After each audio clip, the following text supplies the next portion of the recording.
Hey everybody, Punisher88 here, coming to you live once again with another Thursday review.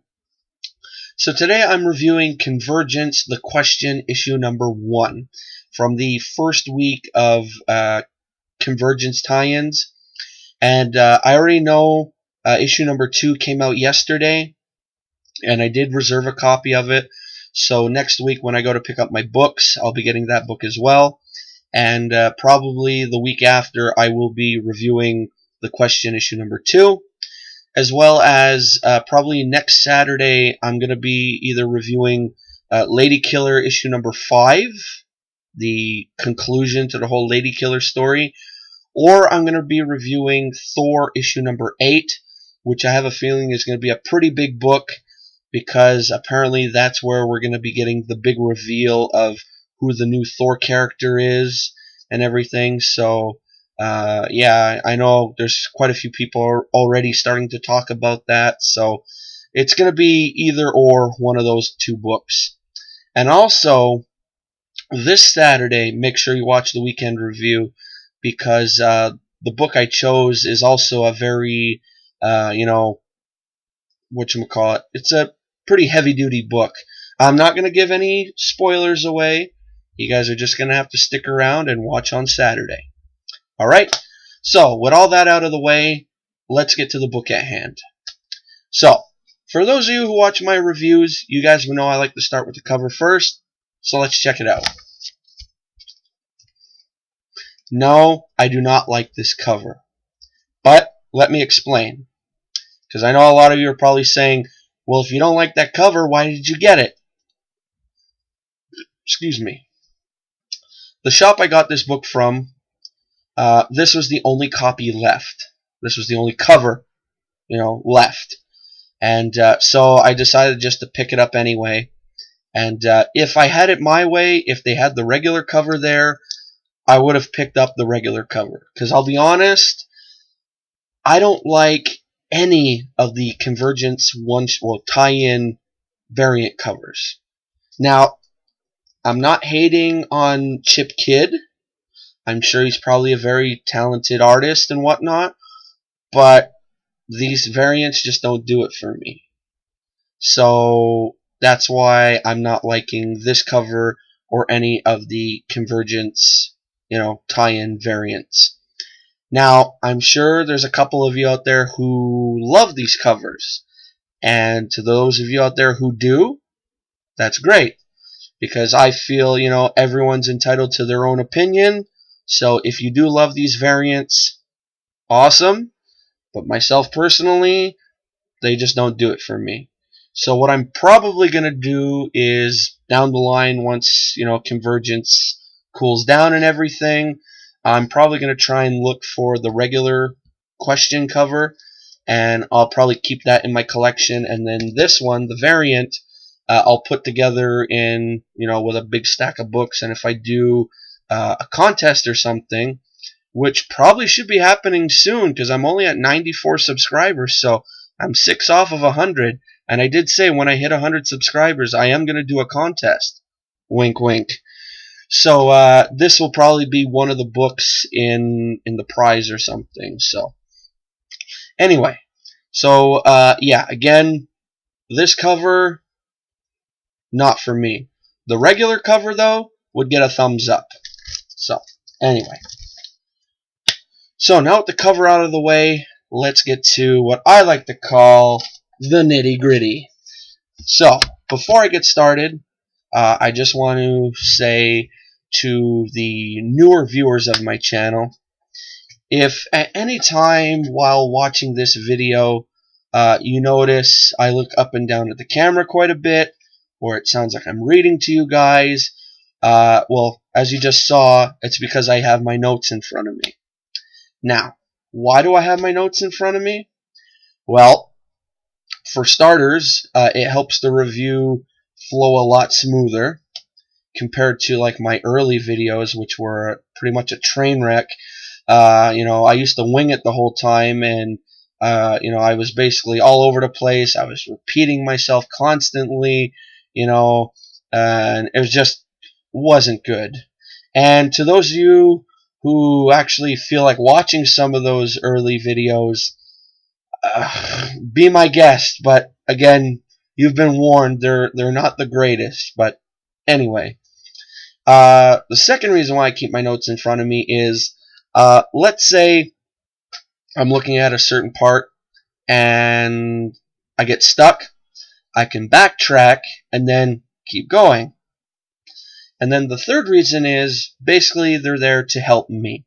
Because I'll be honest, I was never one for memorizing text and then relaying it back to, whatever audience I'm sitting in front of. So that's why it's a help aid, or whatever you want to call it. So if you guys are cool with that, awesome. We'll get through this review and we'll be on our merry way. Sound good? Alright. So I'm going to give you the good, I'm going to give you the bad, and then I'm going to give you my overall verdict. So first off, the good. First and foremost, it's great to see Greg Rucka writing Renee Montoya again. It's a breath of fresh air since Montoya hasn't been seen in the New 52, aside from her picture on a wall in Batwoman, which led many fans to assume she's dead. This is only a 2-issue story, but Rucka does a phenomenal job setting everything up quickly without it all, feeling rushed.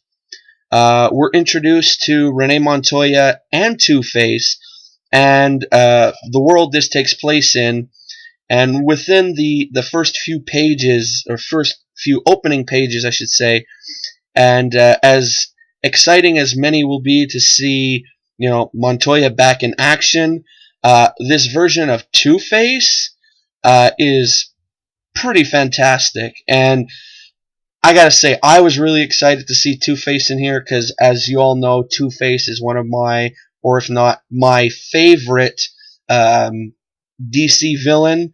So anytime I see Two-Face pop up in a story or something, I'm there, man. And so when I saw him in here, I was like, yes! Whatchamacallit? Okay, where was I? Fantastic. Okay. He leans a bit more towards the Harvey Dent side of his being, and there's a lot of humanity in him. And he's working for, the greater good, and doing so with Renee by his side. Plus, he kicks a bunch of butt with 2 lead pipes, which was awesome. This book has a really great lineup of some of the, more overlooked characters Gotham has to offer, pretty much. On top of Montoya and the Question, Huntress enters the mix, as well as Batwoman. And this is a cool lineup featuring characters that we haven't seen together in quite some time.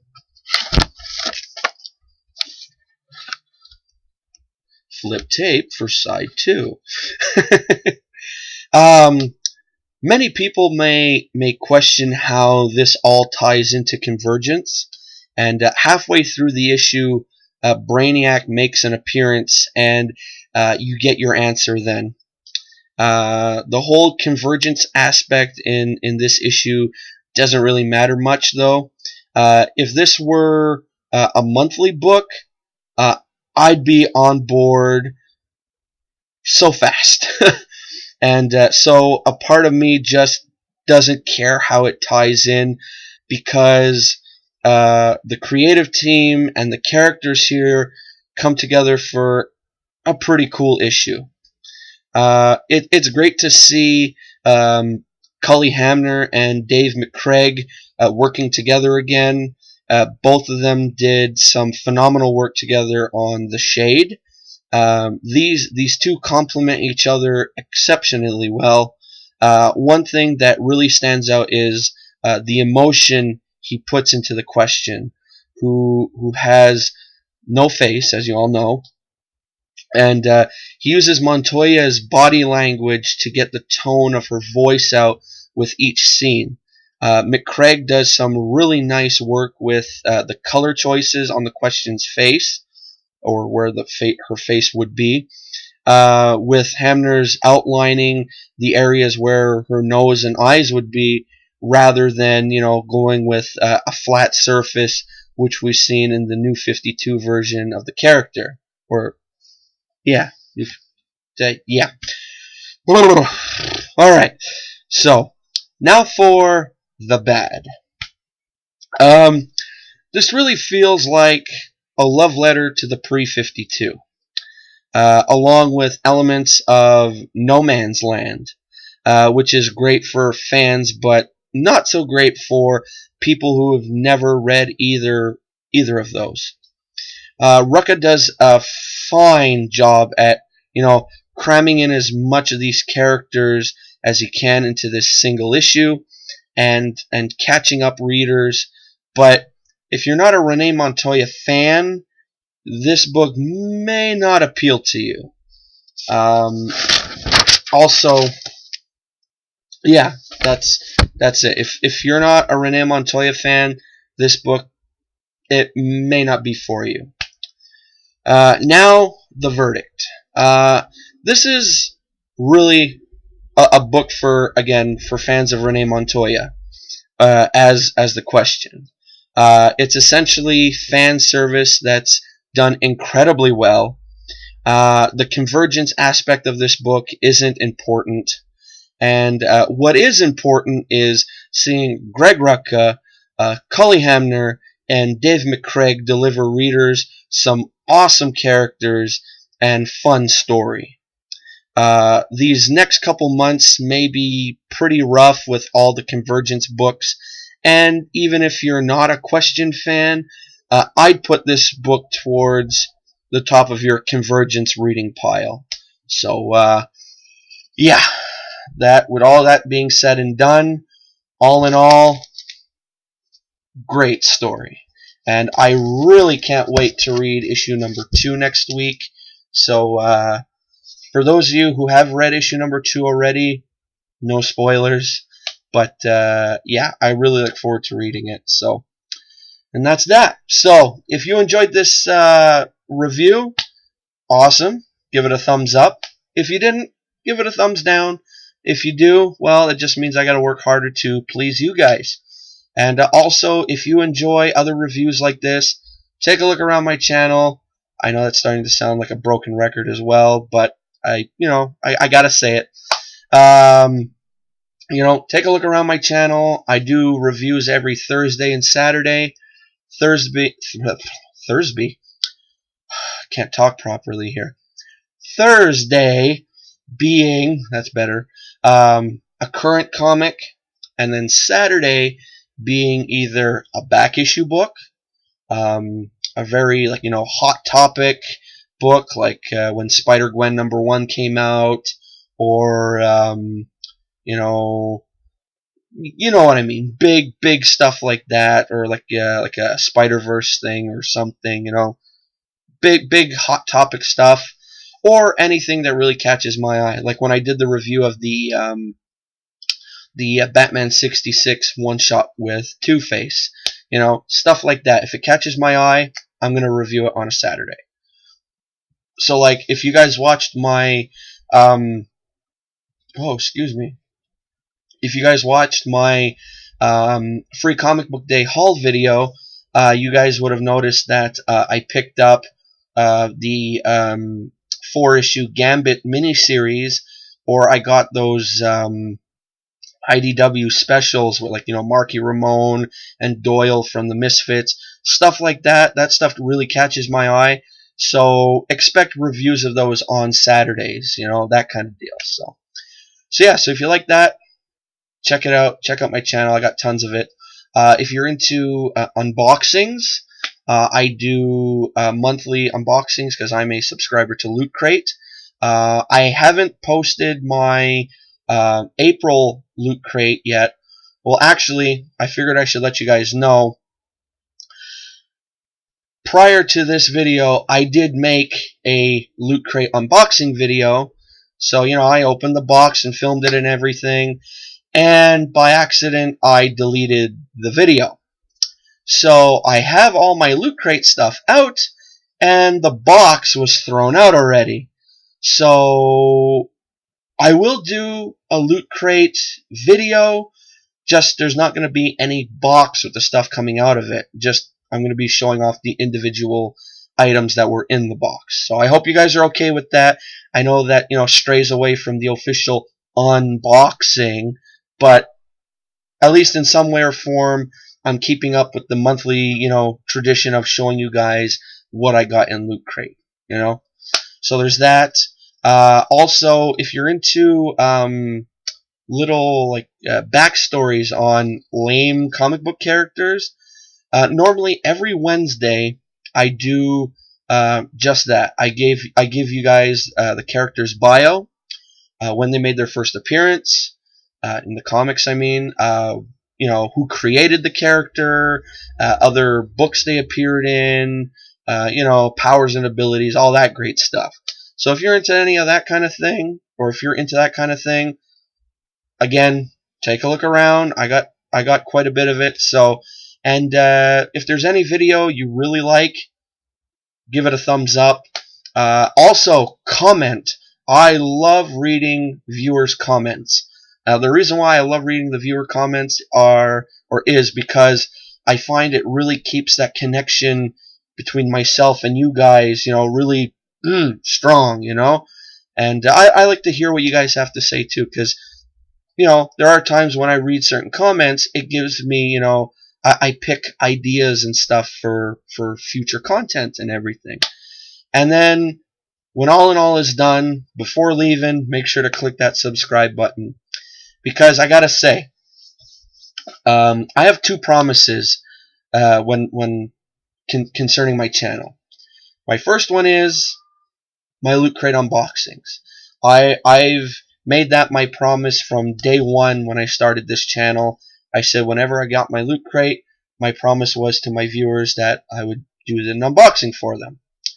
And my second promise is to any of you out there who take the time to watch my videos and subscribe to my channel, well, it's only fair that I take the time out of my schedule to watch your videos and subscribe to your channel. I mean, we're a community, right? And we got to help each other out. So, you subscribe to me, I subscribe to you. It's kind of like looking at it as you scratch my back, I scratch your back. So, anyway, I think I've rambled enough here. So, I got a lot of stuff to pump out here on my channel. I still got a contest entry to do, the Loot Crate unboxing, well, sort of kind of unboxing now that you know what happened. And yeah, so 2 more videos to make, and then I'll be pretty much caught up. And then Saturday we go as planned, and then next Wednesday, we start our rotation all over again as if nothing ever happened. So that's it for now. Thanks for hanging in there, guys, at 18 minutes and 25 seconds. You guys are awesome. No real question right now, because this is kind of, I had to really pump this out fast along with other stuff, so I didn't really have time to think of one. So probably by Saturday I'll think of something for you guys. So all right, so that's it for now. I'm gonna cut this here at 18:50 something, and I'll say have a great day. For those of you in Montreal, it's beautiful outside. I think I'm gonna go out, and I'll see you guys on Saturday. Alright guys, that's it for now. So this is Punisher 88 signing off. See ya!